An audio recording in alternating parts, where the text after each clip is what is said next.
All right, everybody. So it's the Dana Cortez show. My name is Dana Cortez. I go by DJ Automatic. What up, is Anthony 8? And we have Morray in the building. Well, not in the building, but online, virtual building. Hey. Man, how y'all doing today? I'm good. How you doing, man? Hey, I'm blessed, happy. I feel amazing, baby. Are you in North Carolina right now? Yes, sir. Yes, sir. Yes, ma'am, I am. Well, you can say, sir. You can say whatever. We're fluid. This is a fluid show. Whatever you want, okay? Yes, ma'am. So where were you born? Where are you from? Well, I'm from Fayetteville, North Carolina. I've been here most of my life, but I was born in New York City. Oh, wow. Okay. All right. Fayetteville. If I've never been to Fayetteville, I haven't traveled much, to be honest. If I pull up to Fayetteville, what's the best food in Fayetteville and where's the best place to get it? The best food I would have to say is probably on Ramsey Street, and it's called Grandsons. I'm talking about, like, if you ever wanted to know what Southern food is like, you go to Grandsons, and I promise you after your first plate, you're going to sleep. Okay, what are you getting? What am I ordering? I bought fried chicken, and mashed potatoes and gravy, fried okra. You got to have some collard greens and some baked macaroni and cheese on that plate. Oh, My mouth is watering right now. I'm from Okay, hey, mine too. good Southern food. It's the best. It's the best. Dude, anytime a food recommendation comes with like hand movements and sound effects, I'm here for it. You know it slaps automatically. Boom. All right. But yo, man, being from North Carolina, man, North Carolina isn't, the biggest state, isn't the biggest place, but you guys produce some top tier rap level talent, from J. Cole, of course, to the Baby. there's something in the water. To yourself. Yeah. What is it about North Carolina, bro? Honestly, I think it's the fact that we don't get enough attention that people is ready to pop. Like, when you get overlooked so much, it's like, yo, I'm about to come and be super aggressive because it's our time to shine. North Carolina got so much talent besides the rappers. Like, we got Anthony Hamilton, Fantasia. Like, we got so much talent. It's time for everybody to shine. I was gonna say, I don't know if it's in the water. It might be in the food after we just heard. Yeah, it might be. Oh, yeah. Oh, you need it's in the grease. It's in the grease. So tell me about life pre-Quicksand. Like, what were you doing before this record hit? Because I will say, I started playing the record, just club-wide, or well, not on the radio, but in November because I heard it And at the online. games and And stuff, I've been too. playing it at the NBA games for a minute now. Appreciate you, my boy. Yeah, That's real but love. I'm very curious. What was life like pre-Quicksand? What was going on with you? Right before Quicksand, I was working at a call center. So, like, it was like 9 to 5, regular schmegular jobs. Yeah. Story of our lives, right? People Oh, always and ask, what Horrible. did you hate? What was the best part about the call center and the worst part about the call center? The best part was, like, I was high as shit every day and nobody ever knew. Cause like you get a cubicle and shit, like you really be on your own. So like I was zooted and booted. Just like a little 2 squirts of cologne and just That's all you need. That's blunt spray and I'm in the door. That's it.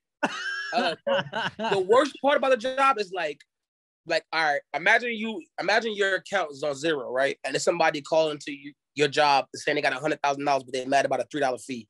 Like, what? I want to take your whole account right now and enjoy my life. It's crazy. Dog. I used to work at Apple, and so we would have some of their people, or like kind of like the bougie type. So I understand that. Yeah. Situations, dog. I worked at a call center too. I worked as a debt collector, and I was the world's worst debt collector because I'd be like, yo, I'm gonna tell you how to get out of this real quick. Okay? See, look, the thing about where I worked that they didn't even let you try to tell them how to avoid it. They ready to cuss you out over the $3. Call you all kind of hoes. Gosh. Bro, you be like, listen, bro, I was just trying to tell you, if you just call us before the day, you won't get the fee. like you being a dick right now. Like, he making me so upset. Help you. So, I mean, obviously, go ahead. well, obviously, Quicksand, humongous. I mean, it's such a massive hit. How long you been working on your music before this song popped off? I actually been doing music like myself since I was like 16. It wasn't until I turned like 21 and actually started paying for my own studio time where like music became like super serious. So I would say like I buckled down and got for real at like 21. Do you have people around you saying this is a waste of time? What are you doing? Things like that? I mean, honestly, nobody really paid it enough mind to even give it like an opinion. So like, It was just like, yo, it's my cousin, or this is my homie, or this is my friend. He do music, whatever the case may be.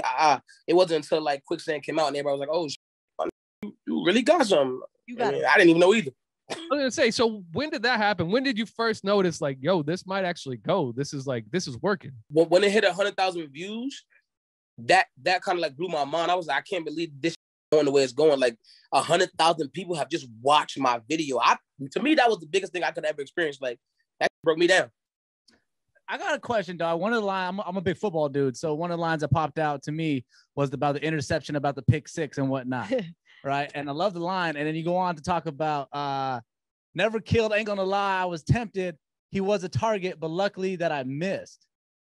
Now, break that down for us. Yeah, dog. I mean, that really popped out to me because you never hear rappers be honest about that. Every rapper you assume because what they rap about is like a Navy SEAL, but like you're being very honest and like that line. I mean, the keeper of the band with you ain't no trained shooter, so you know if niggas running, I'm missing. You feel me? So, but thank God for those misses because I probably wouldn't be on the phone with y'all right now. I wouldn't be talking to y'all. I wouldn't be on Zoom. I'd be under the jail. That's such a great lesson for anybody who's watching this conversation is that sometimes you pray for something to happen and it doesn't happen. You feel like you're at the bottom, right? Like, oh my God. But then you realize it's because something bigger and better was coming. Yes, ma'am.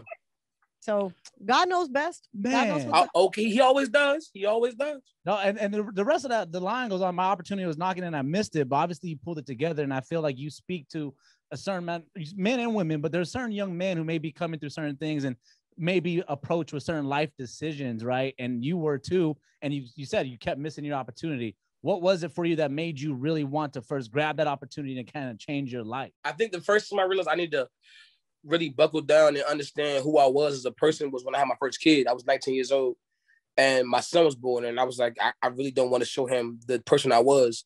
I want to show him the person that he can become. And I didn't want to be a bad example to him and be the regular nigga I always was. I wanted to be like a solid man, a good dad. I wasn't even focused on music that much when he was born. I wanted to be a good dad. I think that's so important. I always talk about, I grew up without a father. As a Mexican American, as a Latina, oftentimes we see too many fathers walking away from their children. It's become very easy. But I feel like there's a new generation of men who want to step up and be better than their fathers were, than their older brothers were, whatever the case is. And obviously you feel that way. You want to be a better father to your children than maybe what you had in your life or whatever, or better person than who you were when you made the child. Yes, ma'am. I think a lot of people who grew up without a dad tend to just adapt to that mentality and do the same thing to theirs, where it should be the opposite. The hurt you felt or the loneliness you felt when your dad or your mom wasn't there, you should probably be there for your child so they don't have to go through that. And I think that's what it was for me. It was like therapeutic to understand, like, yo, I can make myself feel better by doing better than what I was taught. I love that. Okay, now let me talk to you about making, J. Cole loves you. You got Jay-Z. You made Jay-Z's list. What did that feel like to you, seeing those names talking about you and your project?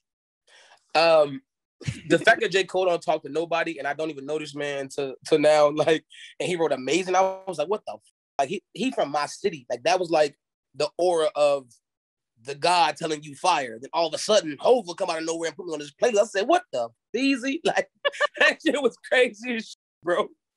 Who would you rather work with, J. Cole, Jay-Z? You got to pick one. I got to pick one. I would pick to put both of them on the track and listen to it. There we go, baby. There we go. I like that answer. No way am I picking one. No way. So you still haven't met J. Cole yet? No, yeah. I have. Okay. Now he has. Yeah. Now. Are you guys gonna work on some music together? Because I imagine that'd be an amazing. I would love to. If he ever hit me up like, yo, bro, I got a song for you. Best believe I'm jumping on it immediately. He's cold. You just said it. You don't say no. You just said it. It's gonna happen. Morray, thank you for taking the time. I wish you the best of luck. I just feel like your energy, as soon as you jumped on, it's so positive. I feel like you got a great message and obviously incredible talent. So did you quit the 9-to-5 job and you're working on music now? Oh, yes, ma'am. I had to quit. No more. No more. No more. Morray, thank you so much. Hey, next time I want you to be here in this room. We'll break some bread, go to lunch and all of that. Hopefully you could get on. You said food? You know I'm over there. Let's get it. Maybe we'll go see you for some of that soul food. Yes. Okay, that too. All right, sir. Thank you so much. We appreciate you. Have a great one. All right, guys. Bye.